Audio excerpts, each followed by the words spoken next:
Imagine আর 2 ঘন্টা পর আপনার ক্লাস প্রেজেন্টেশন, অথচ স্লাইড মেকিং দক্ষতা না থাকায় আপনার প্রেজেন্টেশন স্লাইডটি এখনো তৈরি করা হয়নি। এমন সিচুয়েশনে আপনি কি করবেন? তাই এমন সিচুয়েশনে আপনার হাতে থাকা মোবাইল ডিভাইসটি দিয়ে কিভাবে খুব সহজে অল্প সময়ে প্রফেশনাল স্লাইড তৈরি করতে পারবেন তা থাকছে এই ভিডিওটিতে। চলুন শুরু করা যাক। প্রথমেই আপনাকে ক্যানভা অ্যাপটি ইনস্টল করে নিতে হবে। সো ক্যানভা অ্যাপটি ইনস্টল করার জন্য আমি আমার গুগল প্লে স্টোরে চলে যাচ্ছি, অথবা আপনি চাইলে অ্যাপল স্টোর থেকেও খুঁজে নিতে পারেন। আমার যেহেতু ইনস্টল করা আছে আমি সাথে সাথে ওপেন করে নিয়েছি। ওপেন করার পরে আপনার এই ধরনের একটি ইউজার ইন্টারফেস চলে আসবে। তো বলে রাখছি, আপনি যখন অ্যাপটি ওপেন করবে তখন কিন্তু আপনাকে জিমেইল, ফেসবুক অথবা আপনার অ্যাপল আইডি দিয়ে কিন্তু লগ ইন করতে হবে। আজকে যেহেতু আমরা প্রেজেন্টেশন স্লাইড মেকিং নিয়ে কথা বলবো, তো সেক্ষেত্রে আমরা সার্চ বক্সে সরাসরি আমরা প্রেজেন্টেশন লিখে সার্চ করি। আমরা যখন প্রেজেন্টেশন লিখে সার্চ করব তখন কিন্তু এখানে বিভিন্ন ধরনের সাজেশন চলে আসবে।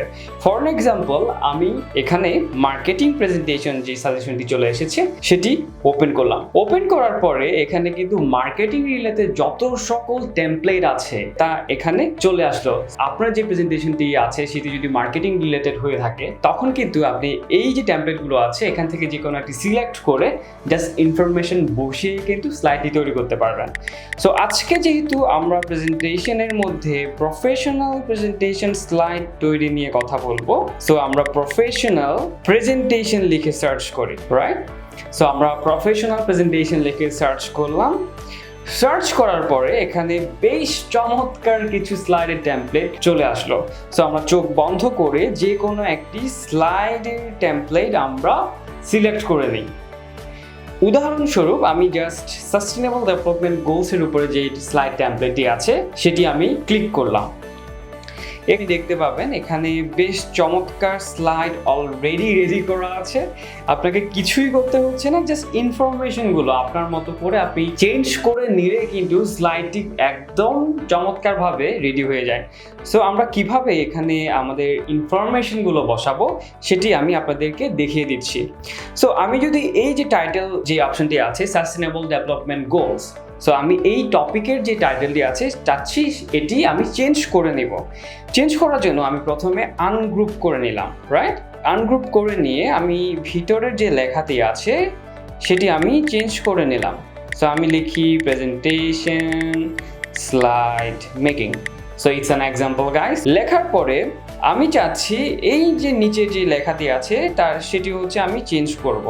সেটি চেঞ্জ করার জন্য আমাকে সাবটাইটেল যে লেখাটি আছে তা সিলেক্ট করে নিলাম। তো আমরা এখানে লিখলাম mobile slide making, alright?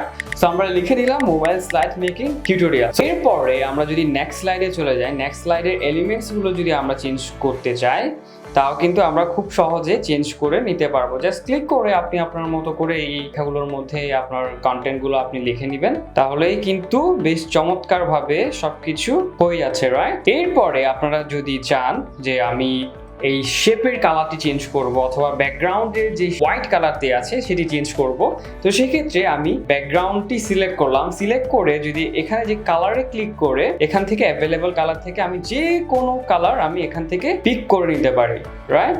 So যেহেতু সাদা আছে, সাদা আই থিঙ্ক ভালো লাগছে, সো আমরা সাদাটি রেখে দিই। এখন যদি আমরা এই যে ছবিটি আছে ছবিটি যদি আমরা রিপ্লেস করতে চাই, তো সেক্ষেত্রে আমরা রিপ্লেস অপশনে ক্লিক করার পরে এখানে আমরা চাইলে স্টক ছবি ইউজ করতে পারি, অথবা আমরা চাইলে নিজেদের মতো করে আপলোড করার মাধ্যমে ছবিটা অ্যাড করে নিতে পারি। সো এক্সাম্পল হিসেবে আমি এই ছবিটি অ্যাড করে নিচ্ছি। সো ছবিটা অলরেডি রিপ্লেস হয়ে গিয়েছে। সো এভাবে আমরা চাইলে বিভিন্ন এলিমেন্টস আমরা এখান থেকে নিজেদের মতো করে কাস্টমাইজ করে ছবি ব্যবহার করতে পারি। সো এটা সম্পূর্ণভাবে আপনার উপরে আপনি কিভাবে স্লাইডটি চাচ্ছেন। তো এরপরে এর বাইরেও যদি আপনারা নতুন স্লাইড অ্যাড করতে চান, তো সেই ক্ষেত্রে ডান পাশে থাকা প্লাস আইকনে ক্লিক করলে নতুন একটি ব্ল্যাঙ্ক স্লাইড ওপেন হয়ে যাবে। সো এই ব্ল্যাঙ্ক স্লাইডের মধ্যে যদি আমরা আরো এলিমেন্টস অ্যাড করতে চাই, সেক্ষেত্রে বাম পাশে থাকা পার্পল অ্যাড আইকনে ক্লিক করলেই আমাদের এখানে অনেক অপশন পপ আপ করবে। তো সেক্ষেত্রে আমি যেহেতু আরো নতুন টেমপ্লেট অ্যাড করতে যাচ্ছি, আমি টেমপ্লেটসে ক্লিক করি। সো এখানে আরো অনেক টেমপ্লেটস যে আছে এখান থেকে আমি চাইলে আরো নতুন টেমপ্লেটগুলো আছে সেগুলো আমি অ্যাড করে নিতে পারি। খুব সহজে কিন্তু এখানে আমার টেমপ্লেটগুলো অ্যাড হয়ে যাচ্ছে, রাইট? সো আমি যদি চাই এই টেমপ্লেটের বাইরে অন্য কোনো টেমপ্লেট আমি ব্যবহার করব, সেই ক্ষেত্রে আমি যদি একটু সার্চ করে দেখি তাহলেও কিন্তু আমি খুব সুন্দরভাবে এখানে নতুন আরও টেমপ্লেট অ্যাড করে নিতে পারি। আমি জাস্ট ক্লিক করছি, এখানে কিন্তু সাথে সাথে আমার স্লাইডের টেমপ্লেটটি চলে আসছে। সো এরপরে আমি যদি চাই এখানে আমার ফন্ট, লেখা যাই আছে সেটা আমি চেঞ্জ করে নিতে পারি এই জায়গা থেকে। অলরাইট, এরপরে আরেকটা বিষয়, এটা খুবই ইম্পর্ট্যান্ট, আমি যদি স্লাইডের মধ্যে কোনো গ্রাফিক্যাল এলিমেন্টস যদি অ্যাড করতে চাই, এলিমেন্টস ক্লিক করার পরে ফর অ্যান এক্সাম্পল আমি ফেসবুকের লোগো অথবা ইউটিউবের লোগো, আমি ইউটিউবের লোগোটা অ্যাড করে নিই।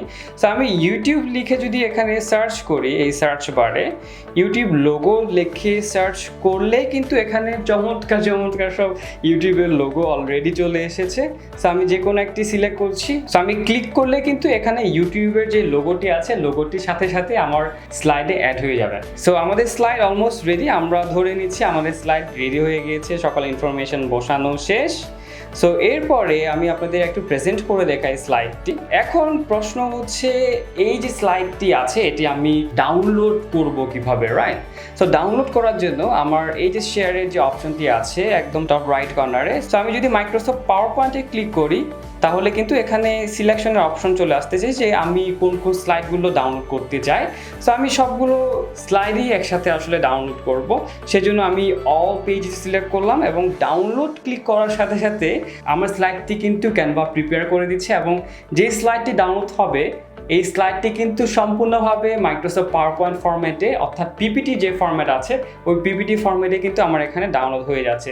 অথবা এই যে স্লাইডটি আছে এই স্লাইডটি আমি চাইছি পিডিএফ ফরম্যাটে ডাউনলোড করার জন্য, তো সেই ক্ষেত্রে আমি আবার শেয়ার অপশনে গিয়ে সেভ এস, এই যে অপশনটি আছে এই সেভ এস অপশনে গিয়ে আমি যদি চাই পিডিএফ, জেপিইজি, পিএনজি অথবা ভিডিও আকারে কিন্তু আমি ডাউনলোড করে ফেলতে পারি। সো আমি যদি চাই ভিডিও আকারে ডাউনলোড করতে, তো আমি জাস্ট ওয়ান ক্লিক করব ডাউনলোড, সাথে সাথে কিন্তু এটা ভিডিও ফরম্যাটে ডাউনলোড হয়ে যাবে। তো আমরা জেনে গেলাম কিভাবে আমরা আমাদের হাতে থাকা মোবাইল ডিভাইসটি দিয়ে খুব সহজেই ক্যানভা অ্যাপের সাহায্যে চমৎকার সব স্লাইড তৈরি করে ফেলতে পারি, রাইট? আজকের ভিডিওটি কেমন লেগেছে জানাতে পারেন কমেন্ট সেকশনের মধ্যে। আর আপনাদের যদি কোনো ভিডিও রিকোয়েস্ট থেকে থাকে তা অবশ্যই কমেন্ট সেকশনের মধ্যে জানাবেন, আমি আমার জায়গা থেকে চেষ্টা করব সেই বিষয়ের উপরে ভিডিও বানানোর জন্য। সো আজকের ভিডিওটি এই পর্যন্তই। See you in the next video.